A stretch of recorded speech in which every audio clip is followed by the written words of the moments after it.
Hello, আমি আগে দেখাই। এটা এটা এটা এটা শুধুমাত্র আমি কিনেছি গরমের।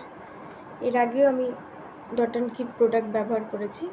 গ্রিনটা সিকার যেটা, এটা হচ্ছে কি কুলিং ওয়াটারমেলনের। আমি এটা খুব দেখছিলাম, আর এটা আমি কিনেছি বিশেষ করে গরমের জন্যই। কদিন আমি ইউজ করেছি। আমি বলবো গরমের জন্য ডট অ্যান্ড কি বেস্ট, বিশেষ করে সানস্ক্রিনগুলো। এর আগে আমি ম্যাঙ্গোটা ট্রাই করেছি, এখনও আছে। কি জানি কি মনে হলো আমার এটা। আমি ওয়াটারমেলনের ময়শ্চারাইজারও নিয়েছি, আর সিরামও নিয়েছি। টোনার আমার সিকার আগেরটা আছে গ্রিনটা।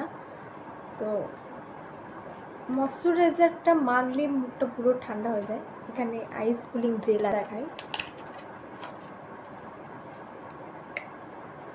পুরো জেল ময়শ্চারাইজার। আমি বলবো যাদের অয়েলি স্কিন তারা ডট অ্যান্ড কি এই প্রোডাক্টগুলো ইউজ করতে পারো, বেশ ভালো। মানে এরপরে অয়েলি থাকবেই না, অয়েলি হবে না। এটা হচ্ছে কি সানস্ক্রিনটা কিউট, যেই পারে হোক আমি কিউট দেখে নিয়েছিলাম, প্রেমে পড়ে গেছি। টাটা।